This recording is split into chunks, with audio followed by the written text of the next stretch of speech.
The sound of that bell means we are in the championship rounds with yours truly, the one and only King Amin of Essex.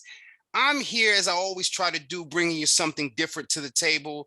I'm bringing a fighter that I'm familiar with, a little bit personally, a little bit professionally, but those of you that follow boxing, this is how we find our guys and find those champions to champion. So I'm here with none other than Isaiah Wise out of the fighting city of Philadelphia, and he's going to help me gain more of an understanding, not only about him as a fighter, but more about the sport of boxing. So thank you, Isaiah, for joining me.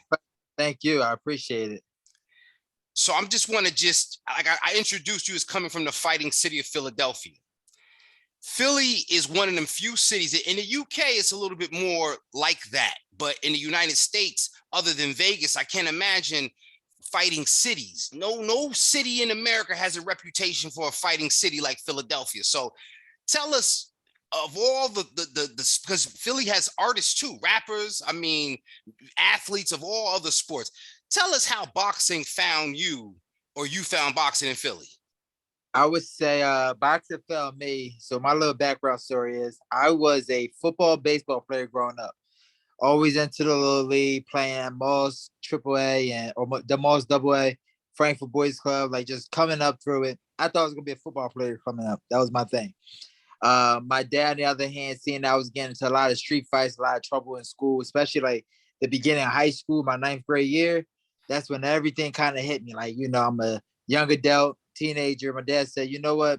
Let's get you in the boxing gym. You're in trouble during the summertime when there's no sports going on. Let's get you doing something. So I go into the boxing gym, and that's originally how I started. And I didn't even throw any punches. For the first 2 weeks, the trainer I had, he put me in front of a heavy bag, and he pushed it forward. And he said, when it goes to you, you back up. When it goes forward, you go to it. So for the first 2 weeks, it's all footwork, front, back, forward, side to side. The next 2 weeks then was side to side. So for 4 weeks, whole month, I didn't throw a single punch, all footwork. Other than the jumping rope, the sit-ups. I just think he was just trying to wean out who was actually here to box. He was actually here to learn. And then finally, a month into it, he comes up to me. He says, hey, you want to box? I'm like, yeah, what else am I here? Say, all right, get your gloves, get some headgear, some gloves hanging around, get in the ring, we're going to get you sparring. Somebody give him a cup. So I got a cup, got a mouthpiece, got some gloves. I got in the ring. First time sparring was against this grown man. He had like this hair on his chest. I'm probably 14, 15 years old. I'm like, Jesus Christ, I'm about to get killed in here. And I remember vividly getting hit with the first punch. And when I got hit, it wasn't like the world ended. It was like, oh, okay. Like I felt this before. All right, now let's go. And then we started going at it. We started trading the longest 3 minutes of my life. 2, 3, I think we did 2 rounds that day because I was gassed out. Like I said, I ain't throw a punch for about a month being in there. I come out and the trainer looked at me. He said, okay, you really want to fight? All right, come tomorrow. We get you set up. And that's like my initiation into boxing. And then it kind of slowly took off from there. And that story is so real because I think you have a lot of people, even when they're finding gyms just to work out in, and sometimes you get the head trainers or the guys, that this day house, they throw you in there with somebody because they want to see. And I always look at that as being the wrong approach. So I like that you had the patience, and maybe your experience would have been different. Maybe you would have pressed for football if that very first day they threw you in there with that grown man with the chest hairs. You know what I'm saying? True. I mean, I'll be honest with you. Like, even after that, I was still in there sparring, but I wasn't like setting goal on being a boxer. Like, I never thought about being a professional boxer or an amateur boxer before. I just enjoyed it. I was still into football. I was still into baseball, but it was another way out. And I think that's another thing about being from the inner city, like Philadelphia, you see a fighting city.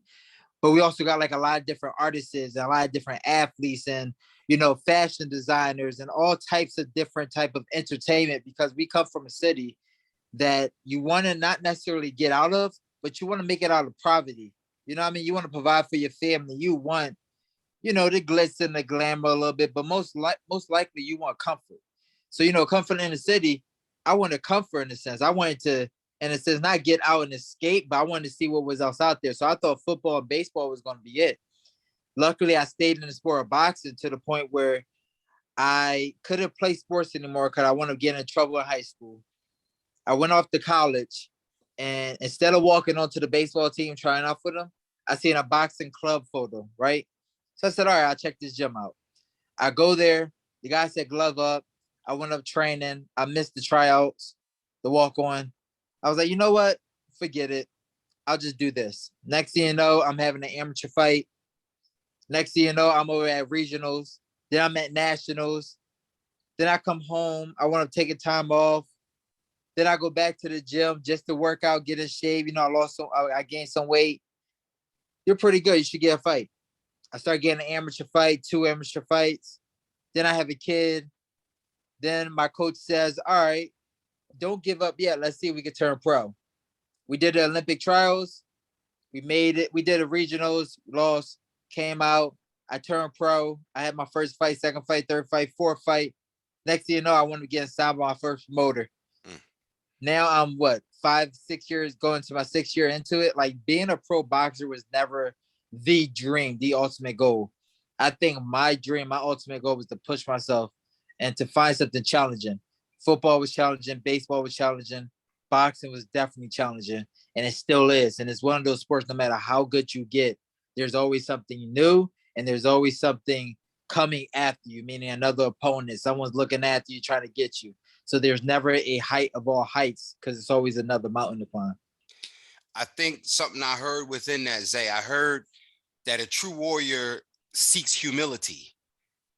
And I felt like in that journey, you were pursuing, a way out. But like, a lot of rappers, a lot of designers, a lot of media people from those inner cities, you were very fortunate to find something you love that also took you out, Yeah.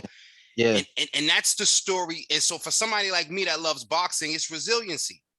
The thing I loved about boxing and the transition from street fighting to boxing skills and technique is that everybody want to do the punching. Everybody want to do the punching. Nobody wants to get punched. Nobody. Or get tired and find a way out. Or exactly. Nobody wants to be in a position. And so they end up maybe not faring as well in life in general, because they never count on the day when somebody going to be big enough and bad enough to whoop their ass, or at least try to. Yes. Life. Yes. You know what I'm saying? And so when I got this whole thing, boxing saves lives, and it's whether it's our interest in pursuing it or those of us that had the opportunity to, it's no joke. Now talk about, and I know on the fringes of being a pro fighter in the very beginning, there's a lot of guarantees that you have to make in terms of marketability. You have to be able to bring a crowd, to be able to have a venue. You got to sell tickets. You got to get sponsorships and things to make all of this dream come true, right? Sir, yes, sir. It was difficult. I'll put it that way. It was. Luckily, I had an opportunity that kind of fell into my lap, where I was working at a gym, the gym that I was actually training out of. The owner seen that I had some skills, and he asked me, he said, I want to give this kid a way out. Hey, you teach a class a week, I'll give you a free membership. Then a class turned to 2, 3 classes. Then 2, 3 classes turned to one of the guys wanted to train with me. About 6 months into it, I wanted to having my own personal training clients, So now I'm making money at the place that I'm training at. So I got a double fortune. I'm still working, my overnight gig, trying to make some money. I'm working at a hotel overnight. Then I wound up doing security overnight. And it got to a point where I had a couple pro fights under my belt. And I said, okay, I can make money doing this if I take it serious. So I took my personal training a little bit more serious. And it kind of got me away from that 9 to 5 to the point where my job was to be in the gym, to work in the gym, to train my clients, but to train myself. And that gave me a way out. That also helped me selling tickets, because people wanted to support me, see me fight, and they have friends. I kind of say I have a easygoing personality. So I have a good group of guys around me, that I hang around. They all support, and I'm easy to talk to. So that helps me. So that helps me get some type of sponsorships here, and it helps me get promotion here, to the point where I'm not worried so much about, I can't even feed my son. I can't even feed myself. I got a little bit of money to put food on the table. I got a little bit of money to have a car. I got my own roof over my head. I ain't balling. I'm still, working check to check and fight to fight, but I'm on my way. Like I'm getting ahead of the game in a sense, meaning I'm not falling behind each and every month. I'm not struggling each and every month. I'm making ends meet with a little more on top, Absolutely. So that helped mentally because people don't understand how stressful boxing can be when you have so much riding on you each and every fight, and no one cares how good you was your last fight. It's how good you are this fight and how good you are the next fight. So I always say my best fight was my last fight, and my most dangerous fight is my next fight. Because you're only good at your last fight. You could be the best fighter in the world. You lose a fight, you ain't nothing. Then you can destroy this guy who everybody said you was getting beat up by, and you wasn't gonna win. And then you have another fight coming up, and the guy can go 12 rounds with you. You could beat him, but not look good, and then you're the worst fighter in the world. So boxing's a very now sport. Do it for me now, and what you got next, more than what have you done for me. And so on that note, I want to talk a little bit more because I feel like this is the place to where at least I know I do, I gain a deeper understanding, because that's why I don't use that term bum. You know how much it take for a fighter, for the average fighter, just to get to that level, and we got the nerve, can't even hit the mitts right, don't even know the numbers on the punches, and we calling somebody a bum? How dare we? So many people look at records and be like, this guy's 8-8. He can't fight. He got 8 losses. Step in the ring against him. That 8 fighter can beat your 11-0 fighter, because your 11-0 fighter, they ain't fight nobody. No. You know what I mean? He got no competition on his end. This 8-8 guy probably went against every fighter, was an undefeated fighter, and probably fought on another guy promotion out of town. Like, people don't understand that, which I don't get on them. You know what I mean? Like, you only know records. Like, if I was a football team, or I'm watching football and I see a team 11-0 fight versus a team 2-11, but the quarterback just came back off an injury, then if the team 2-11 beat them, they got their quarterback back. They're a full team now. People only see records, which you can't blame them for, but it's hard out here, man. It is hard, especially from the bottom up. So let's jump right in right there, because I want to talk about what people think about Danny Garcia in this Jose Benavidez Jr. fight. Now, Danny ain't had as much success at 147 as he had as 140, but I'm a big Danny Garcia fan. Mm-hmm. Everybody in Badlands love him. We know that, right? But at 154, I don't like this fight. Not that I think it's not a difficult fight, but I think it's just a money fight, and I don't like it. What do you think about it? So, so you said that Danny probably didn't have a greatest career as 140 as did 147, where you can argue with that because Danny was WC world champion. At Danny 47. fought world champions at 47. Yeah. Like, he wiped out 40. Mm-hmm. He went to 47, and he started competing with some elite fighters. Yes, all of the elite. 40, but even 47 elite fighters. Yeah. Sean Porter, Keith Thurman, Earl Spence. Even if you don't win these fights, you still fought the best of the best at the time. So you deserve credit. And he didn't get knocked out against these guys. He went 12 rounds with some of the best. A punch here or there changes the fight. Mm-hmm. He was in every single fight he fought. Even if he didn't win, he was in the fight. So you got to give him that credit. Him fighting at 154 this fight, I think it's a smart fight if he is going to go up in weight. For instance, Jose Benavidez Jr. had a fight 147 against Terrence Crawford. Then his first fight at 154, he got a draw against. So now his next fight's with Danny Garcia at 154. So it's not like he's fighting a 154 pounder who's been fighting at 154 his entire career, who's been knocking out 154 pounders. He's fighting a 47 pounder who came up to 54, and he's a 47 pounder that came up to 54. So it's going to be a good fight. You know what I mean? It's going to be very competitive, I think. I give Danny a little bit of the nod because I just think he's a little better of a fighter. But Benavidez went 12 rounds with Terrence Crawford. You know, he got stopped in 12, but he went 12 rounds. So he's not a slouch either. It's not going to be a walkthrough. But let's see how motivated both guys are for this fight, how much condition they put in which I think they will be because it's on a big stage, the big money fight, and then the next fight after that could be even bigger for both of them. So they both have something to work towards. So I don't see it being a dull fight. I see it being entertaining. I think both of them are going to put their best foot forward. And I think Danny has the advantage in terms of the technical part.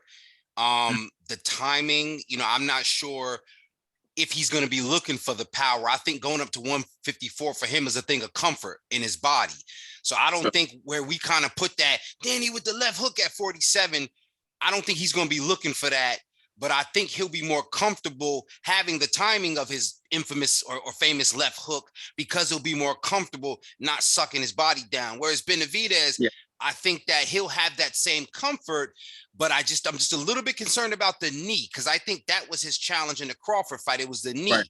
So if you're already a little bit hobbled, I'm hoping that the time allowed for it because with somebody like Danny who finds himself comfortable and happy, he may get a better version of Danny than we were even able to see at 47, Right. And I think them both moving up in weight. So that athletic, that quickness that you have at 47 when you move up to the next weight, you lose a little bit every time you move up when it comes to like movement and speed, only because you put more weight on, more muscle mass, more power. I think Danny being a little bit more of a power puncher with that left hook, I think he might be looking for it more, especially since we talked about Benavidez's knee. Not being able to move as well as somebody with two great knees would be able to move, two functional knees. So that left hook might come into play right then and there. He's not sucking down to 47. So remember, when we weigh in at 47, we're not fighting at 47. So Danny probably weigh in at 47, but the next day when he step in that ring, he's probably 160. Wow. He's rehydrating. You rehydrate 10 pounds within like a gallon of water, some food overnight, boom, you got about 10 pounds on you right there, because you're draining everything out. You're getting all the water weight off you, right? So then you put the water in, so you start drinking water, boom, that weight stays on you, right? Then you're eating. So you're adding fuel, you're having protein, carbs to your system, right? So boom, that weight stays on you. That fat, that stays on you. Not fat like, oh, I got a roll in my stomach. I'm talking about the healthy fat. Sure. That stays on you because you're going to need that to burn through it for the fight. That's not counting the breakfast that you eat, and that's not counting the water. That's not counting the sodium you're taking in to hold that water in. So it's a whole science behind the weight cut. So when you weigh in at 47, you're probably somewhere in the high 50s or 60. So when you weigh in at 54, you ain't got to cut that weight. So he's not losing that 8 pounds anymore. Now he gets to hold on to that 8 pounds, walk into the ring. Let's say he walk into the ring like weighing 54, he walks to the ring 63. Okay. Danny's going to feel like a world different. Same thing for Benavidez, a world different than 47. They're going to have a little bit more energy. They're going to have a little bit more pop. And it allows them to train consistently in the gym because they ain't got to dry down and cut that weight. I remember fighting at 54, where I used to like the last 2 weeks, I'm training, I'm pushing myself, but I feel like I'm losing a little bit because I'm trying to make 54. Oof. Where now I'm making 60. It's a 6 pounds difference, but that 6 pound difference is life. That 6 pound difference is like me stepping on the scale, feel like I'm about to faint, to me stepping on the scale like, okay, can we go eat now? I'm good, but like I'm stepping on the scale, I feel good, like I can smile, I can talk to you. I'm not like dehydrated to the point like I'm about to pass out. Like so it's a huge difference when it comes to like 2, 3, 4 pounds. Now 8 pounds gonna feel a world difference for them. So let's talk about pounds. Let's talk about pounds, and we're gonna jump around a little bit. No, matter of fact, the topic is so heavy. I want to stay right here. Women's boxing. Okay. 2-minute rounds or 3-minute rounds first? So 2-minute rounds does this for I think not just women's, but men's boxing too. No matter what gender it is, you got 2 minutes. You're gonna get an all-out war because you only have 2 minutes. That first minute goes by quick. You can't lose that last minute. So for 2 minutes, you get 2 athletes going at it. That's why I think they have women boxing at 2 minutes, because I don't think the casual fan is going to sit back, watch 2 women be a technician. Where they sit back and they watch Mayweather for 3 minutes, 12 rounds, go at it. Yeah. Break somebody down.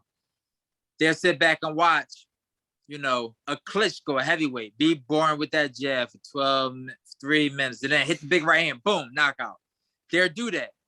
For a women boxer, I don't think they would do that. I don't think they'll sit back and watch for 12 rounds for 3 minutes because they're not that big one shot coming. You know what I mean? You don't see it as often. There's not that technical aspect that they want to sell because it's an art. We love it as boxers, but I think the fans want that entertainment. With 2 minutes, it's basically like an all-out sprint. Let's go. We going at it. So people want to see that. People is interested in that. I think it's almost compared to like 100-meter race versus sprint to the marathon race. How many people sit there and watch the marathon race? That takes technique. That takes athleticism. That takes a lot of mental thought, but nobody want to see that. But when Usain Bolt's about to run in 10 seconds, you're going to watch that. So I think that's what they're trying to do for the women boxing. They're trying to sell them. Can the women do 3 minutes?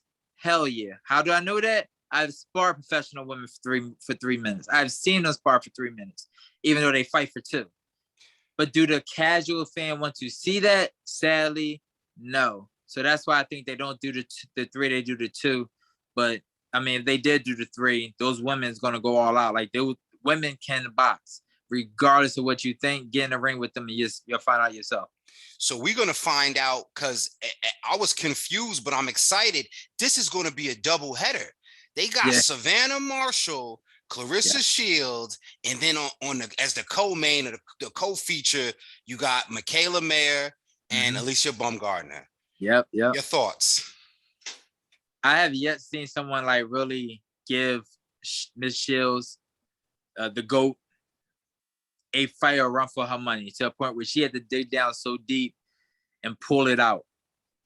Why? Because she's that good. Because she's the GOAT, greatest woman of all time, you know? But I think Miss Marshall has a good chance at it.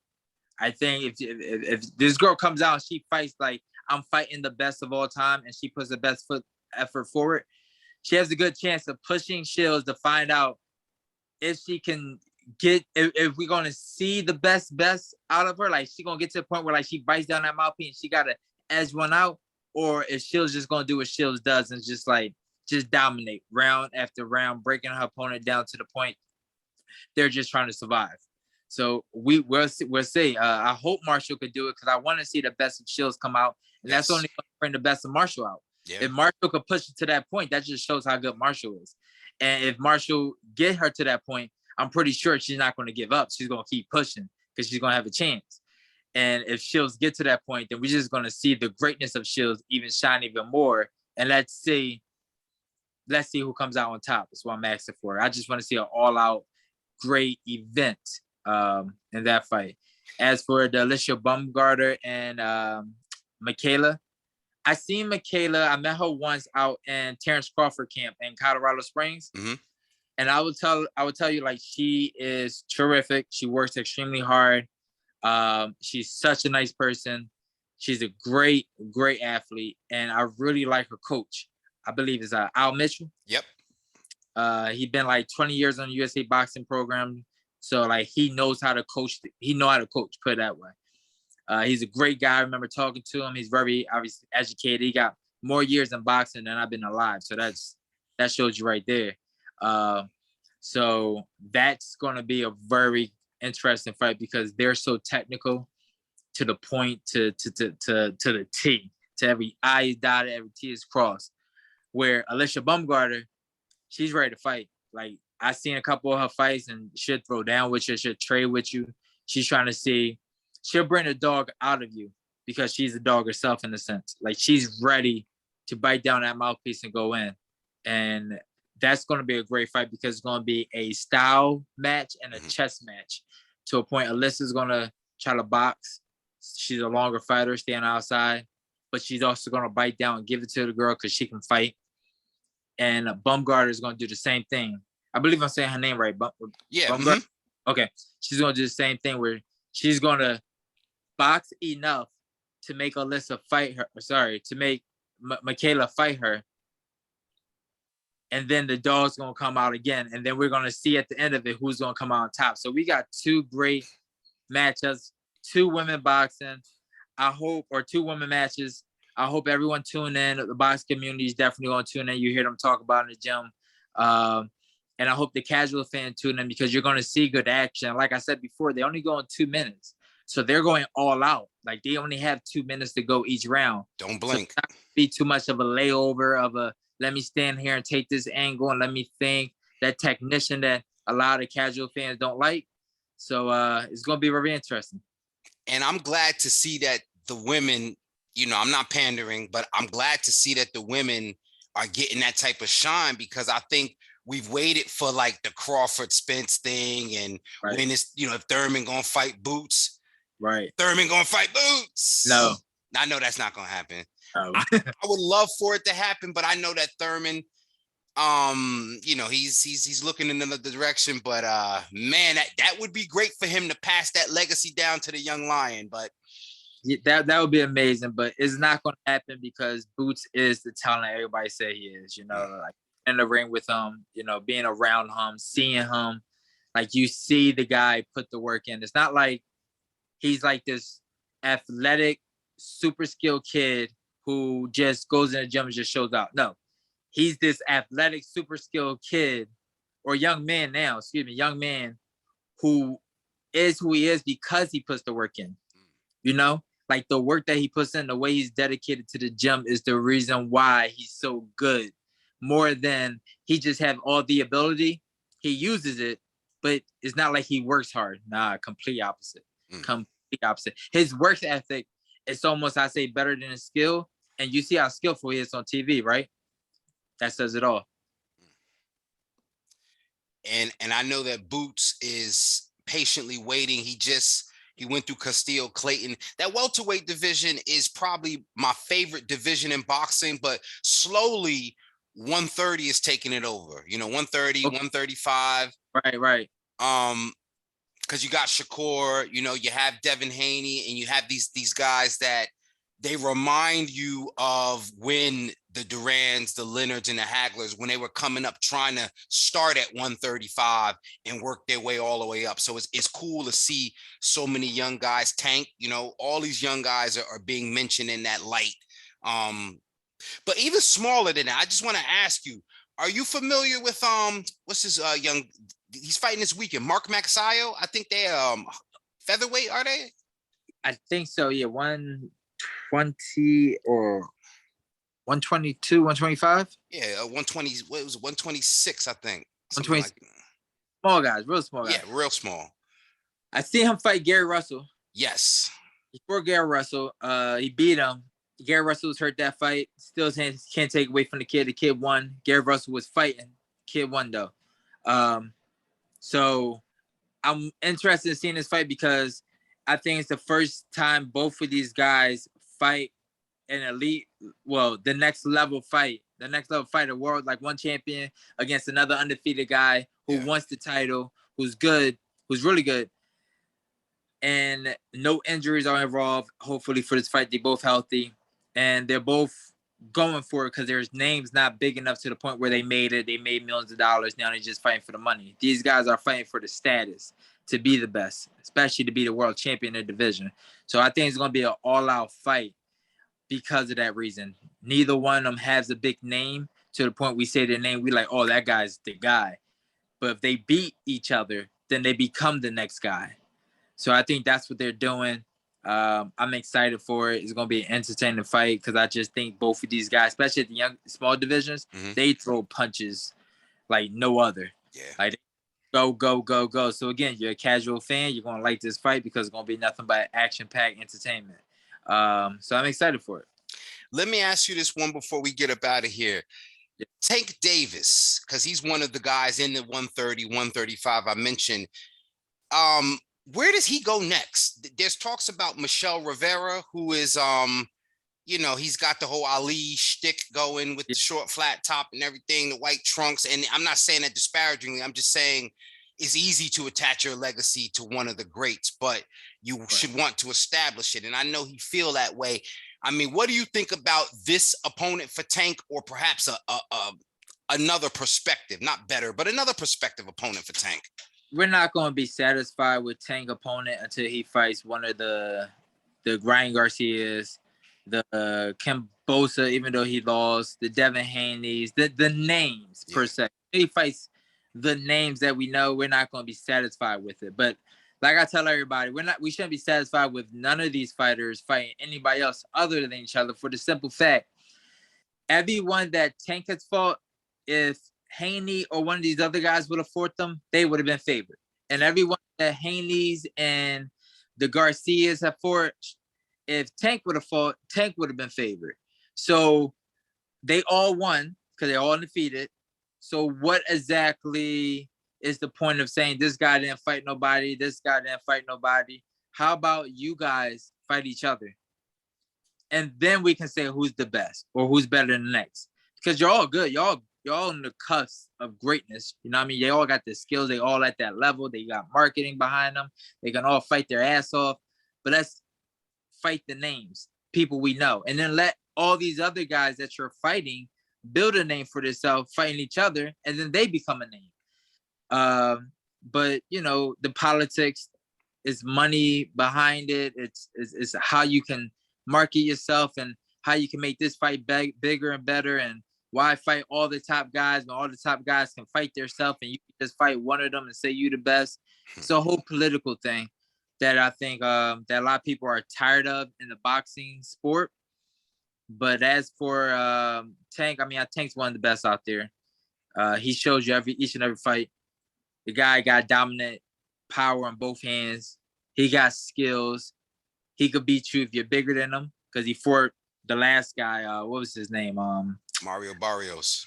No. Oh, no, I'm talking about Rolly. Yeah. Rolly, size-wise, big as hell. Big, man. He looked like he was my class, middleweight. Then he fought Mario Barrios at 140. Like, he beat these guys. Isaac Pitbull Cruz, who ain't no joke. He's a good fighter. I want to see a lot of fight him and start talking about him. He's beating everybody. Showed you how to box. Showed you I can knock you out. He beat Leo Santa Cruz, even though he was smaller than him. He did what he was supposed to do. He put him sadly to sleep, and I like Leo. Lay him flat on his back.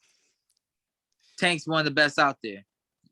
Devin's one of the best out there. These guys just need to fight each other. That's all.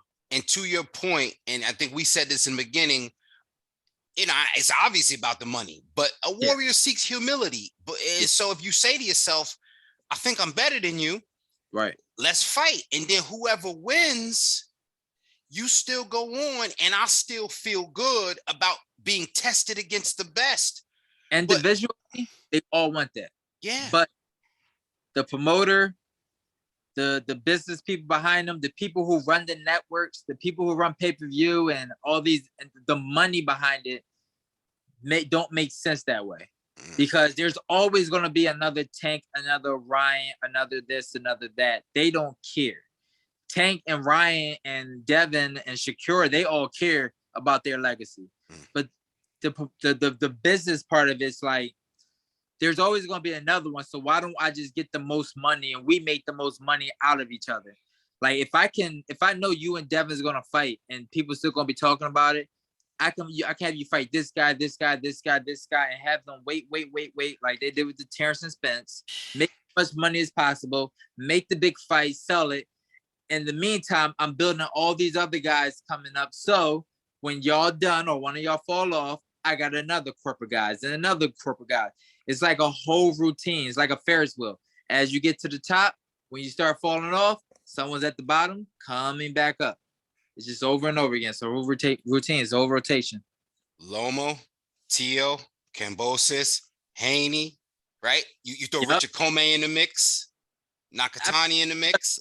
And then you got Shakur now. And then you got these young guys coming up from the Olympics team. I can't think of his name right now, but Davis. Keyshawn Davis. Man, special. Coming up. And don't forget, Timo's still out there. You know? Yeah.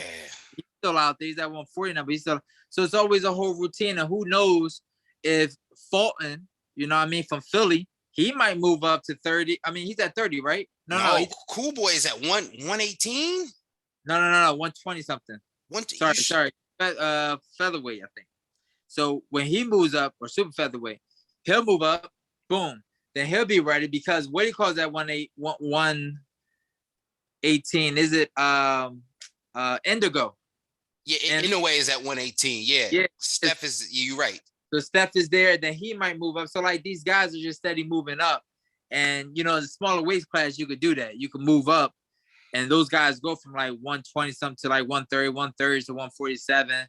You know, the bigger guys, you seeing Canelo do it, but a lot of times, like you at 154, 160, unless you got that height, you know, like some of them guys got, sadly, I don't. God didn't bless me with that.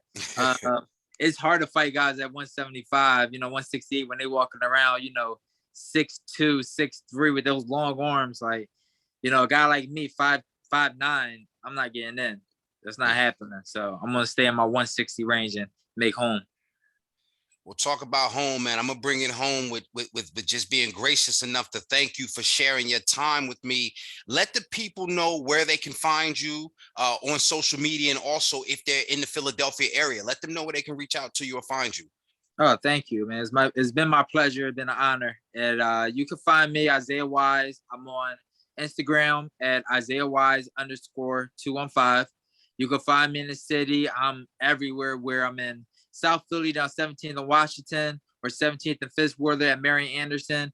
I'm in the Northeast up by Franklin Mills. I'm in North Philly, whether if it was down Fight Firm, if it was down Boost Gym, which is like 101 boxing, I go down there sometimes. West Philly, Southwest Philly, like anywhere. If it's boxing, I'll go there, especially with my trainer. And thank you for anybody who comes out and support me. Thank you for all those who have been supporting me. And thank you for having me on this excellent show, this conversation. Isaiah Wise, I want to thank you, brother. I'll see you soon. Salute. I appreciate you.